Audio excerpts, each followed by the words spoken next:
Bom, pessoal, continuamos aqui a nossa aula sobre a intervenção federal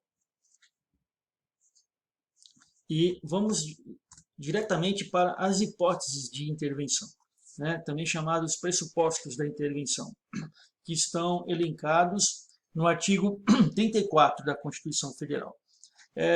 Vamos perceber que são 7 incisos, 7 hipóteses. A primeira delas é a que autoriza a possibilidade da intervenção nos estados para a manutenção da integridade nacional. Vamos imaginar aqui o caso, né, da permissão dada por uma ou algumas das unidades federativas para o ingresso das forças estrangeiras em seu território, né, de qualquer país vizinho ao do Brasil, sem devida autorização do Congresso Nacional. Existe aqui uma violação de uma competência material que tem repercussão, tem uma gravidade, tem um comprometimento da chamada integridade nacional. Seria um primeiro momento, seria uma primeira ação que tende a se tornar aqui uma conspiração, né? Tende a se tornar, na verdade, um movimento separatista. E essa hipótese, então, ela está prevista na Constituição e ela autoriza, então, que haja intervenção federal nesses estados, nessas unidades federativas que violam ou atentam contra a integridade nacional. A segunda hipótese também vai na mesma direção que a primeira. Repelir invasão estrangeira ou de uma unidade da federação em outra. Vamos entender aqui, né? Invasão estrangeira compreende-se não apenas o ingresso de forças armadas ou outra forma qualquer de ingerência estrangeira no âmbito do território nacional, mas também entrada de estrangeiros sem que tenham sido observados os devidos requisitos formais e materiais com ou sem anuência de algum ente federativo. Vamos entender que não é a entrada de qualquer pessoa ilegalmente do país que já vai chegar, nos dar os elementos necessários suficientes para uma intervenção federal. Não. Na verdade, nós temos que entender a magnitude dessa ação, né? Nós temos que perceber, né, que esse inciso 2 ele também tem uma congruência com o inciso 1º.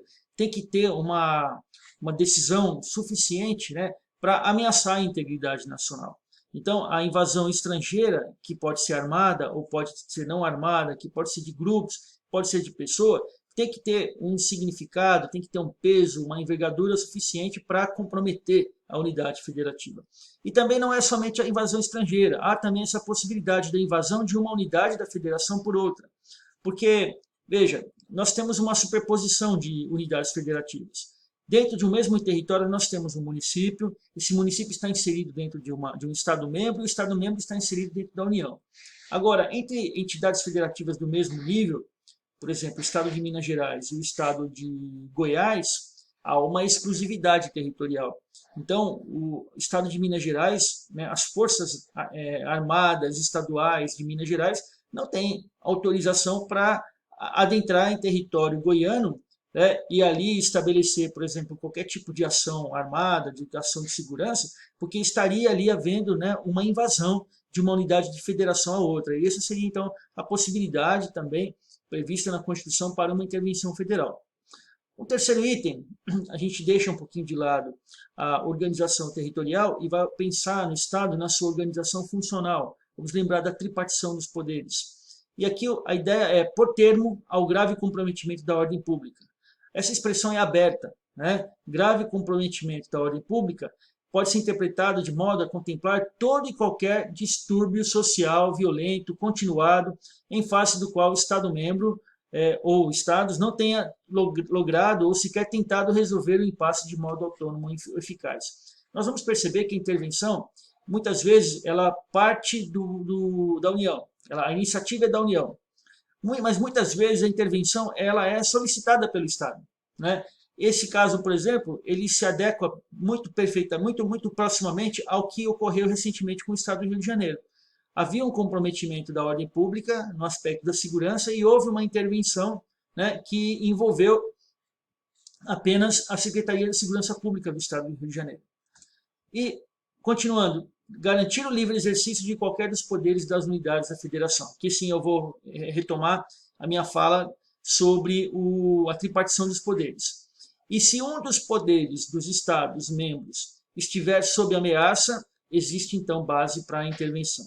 Como a capacidade de auto-organização e autogoverno qualifica a federação como tal, resulta evidente então que perturbação aqui significa uma perturbação significativa do equilíbrio entre as funções estatais em função da ingerência externa que comprometa o seu regular funcionamento ou impedindo ou dificultando o seu exercício. Vamos pensar num atentado, né, eventualmente, que venha a ocorrer contra uma Assembleia Legislativa de um Estado.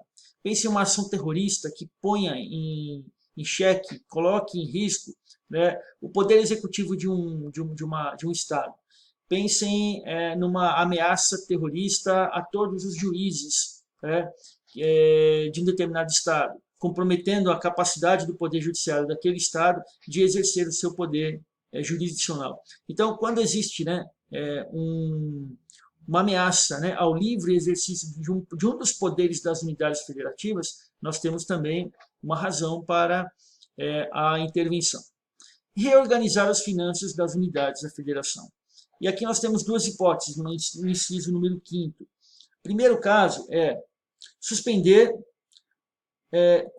a intervenção, ela pode ocorrer, né, para reorganizar as finanças da unidade de federação, né, que suspender o pagamento de dívida fundada por mais de 2 anos consecutivos, salvo por força maior. Há uma previsão de que, havendo um quadro de endividamento, né, de Estados para com a União, o não cumprimento da dívida, né, gera intervenção. Nós estamos aqui falando de um processo interventivo que está ancorado, né, numa intervenção para saneamento das finanças públicas daquela unidade federativa. Ela não tem, então, uma fundamentação de segurança armada, de invasão estrangeira, de comoção social, mas nós estamos falando aqui de uma intervenção de natureza, né, administrativa gerencial, é uma intervenção na gestão. E a segunda hipótese tem por escopo a proteção dos municípios em fase de eventual constrangimento econômico provocado pela falta de repasse de recursos municipais. A União repassa recursos para o Estado, que por sua vez repassa recursos para os municípios. Então, parte da receita tributária dos municípios, ela não vem dos tributos municipais, mas sim vem de verba federal, que tem toda uma distribuição de recursos para todas as entidades federativas. Se o Estado que recebe o recurso da União não repassa para o município, a União, então, ela tem a possibilidade de intervir nos estados para garantir esse repasse ao município. Essa aqui é a situação. Isso aqui também vem socorrer, vem proteger os municípios em face de estados que recebem uma verba vinculada e não cumpre a determinação de repassar essa verba para o município. Muito bem. Prover a execução de lei federal, ordem ou decisão judicial. O descumprimento de uma ordem judicial também é motivo para intervenção. E aqui nós temos toda uma ponderação, porque muitas ordens judiciais não são cumpridas, mas elas não têm um impacto político de causar uma ameaça à unidade do Pacto Federativo. Então, isso tem que ter uma relevância, tem que ter uma envergadura, eu diria, né, para que seja suficiente para autorizar uma intervenção. Nós, por exemplo, não temos hipóteses na nossa história de intervenção que não tenha ocorrido recentemente com o Estado do Rio de Janeiro. Então, inclusive, todas essas hipóteses, elas nunca foram testadas, evidentemente, realmente, efetivamente, né? Mas nós ainda temos a construção doutrinária delas. A hipótese aqui diz respeito, por exemplo, à recusa de aplicação de uma legislação que acarrete grave e generalizado prejuízo e que não tenha como ser resolvida pela via jurisdicional, sendo então necessária a intervenção. E, por fim, para assegurar a observância de princípios sensíveis. E esses princípios sensíveis eles estão elencados no inciso 7º, né, do artigo 34. Quando de qualquer forma, por qualquer via, houver inobservância, houver violação à forma republicana, ao sistema representativo, ao regime democrático, a direitos da pessoa humana, à autonomia municipal, à prestação de contas da administração pública e também quando não for observada a aplicação do mínimo exigido de receita resultante de impostos estaduais, conveniente de transferências na manutenção de desenvolvimento do ensino e ações e serviços públicos de saúde, nós estamos aqui também autorizados, né, a realização de uma intervenção federal.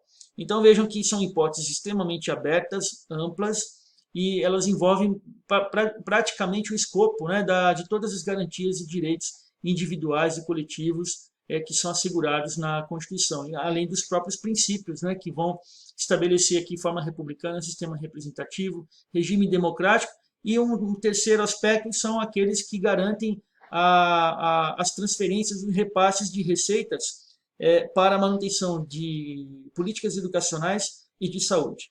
Essas são as 7 hipóteses, e agora nós vamos passar ao estudo das espécies. Aí é uma parte mais procedimental sobre como se dá esse processo interventivo. E nós vamos encontrar 3 hipóteses, mas para isso nós vamos também fazer mais uma parada e seguir adiante com a próxima filmagem.